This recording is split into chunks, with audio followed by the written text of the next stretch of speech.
You're watching Gold Rush on a Rush, and we're recapping the Season 6 episode, Mammoth Gold. So what happened? Parker starts the week by visiting Todd's claim. He bought a new dozer at an auction and now wants to sell his old one back to Todd. But Todd is in tough guy mode tonight. He's giving a lot of awkward silences, stare-downs, and veiled threats. Okay. So Parker returns to his own cut. Treasure Island is running out of pay.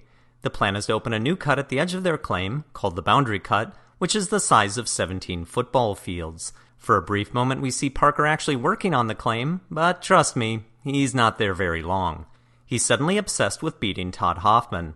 Hasn't he already done that 2 years in a row? With fewer men and less equipment? Just as they hit pay dirt, rains come, a creek overflows, and their claim is under 6 feet of water. Everyone is at a loss for what to do, until someone decides to dig a drainage ditch. It's presented as a revolutionary idea, but isn't that what they do every year? Like several times a year? But it solves their problem. Parker needs to sell gold to buy fuel. He brings in 300 ounces, and we see them refine it and remove large clumps of slag. After it's been cleared of impurities, he has 300 ounces. Wait a minute. Isn't 300 minus something going to be less than 300? But no one cares about this lack of logic. He gets paid, and then goes on his way. Tony believes the dredge is underperforming. Underperforming?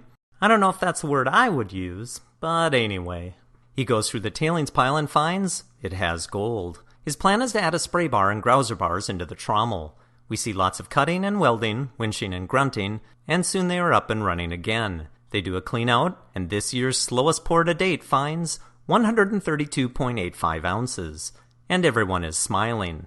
We are assured the dredge is now running perfectly, just like we are at the end of every single week. Todd has brought in a mammoth tusk expert. Wait, those exist? The expert confirms that where you find mammoth tusks, you find good gold. Apparently this is standard knowledge, as it is repeated endlessly throughout the episode. But when I search Google, I can't find anything like that at all. No, really, look. I did a search of every single phrase they used, and I never found anything. If you can back up their claims, you're far better at Googling than I am. But despite that, the pay in the Mammoth Channel is too muddy and is getting stuck in the wash plant. Dave wants to shut down, but Todd's head rubbing tells me that he disagrees. But they shut down anyway. Dave's solution is to add a smooth plastic lining to help the mud slide through the hopper. I'm not really sure how plastic can do what gravity can't, but whatever.